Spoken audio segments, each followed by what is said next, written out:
Programme में जिक्र कंदासीं ठारू शाह जो ठारू शाह वेझो 1.5 महीनो अग पुरस्कार नमूने फोथियल नौजवान की कबर कुशाई कई वही है। असां सां टेलीफोन लाइन ते मौजूद है ठारू शाह जो रिपोर्टर डीएम सुमरो। जी डीएम सुमरो, अपडेट कजो।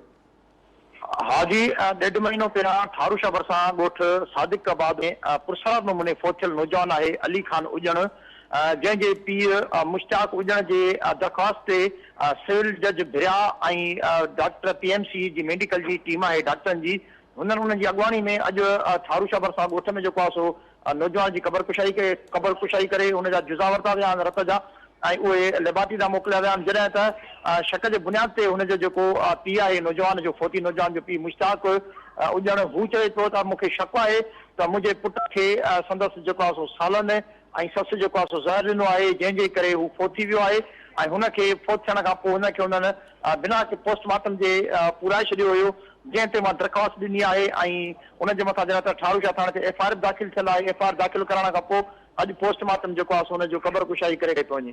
जी अपडेट करण लाइ वॾी महिरबानी। नाज़रीन, ठारू शाह वेझो डीएम सुमरो असांखे ठारू शाह मां अपडेट करे हो। ॿुधाईंदा हलूं त 1.5 महीनो अॻु पुरस्कार नमूने फोत थियल नौजवान की कबर कुशाई कई वई आहे।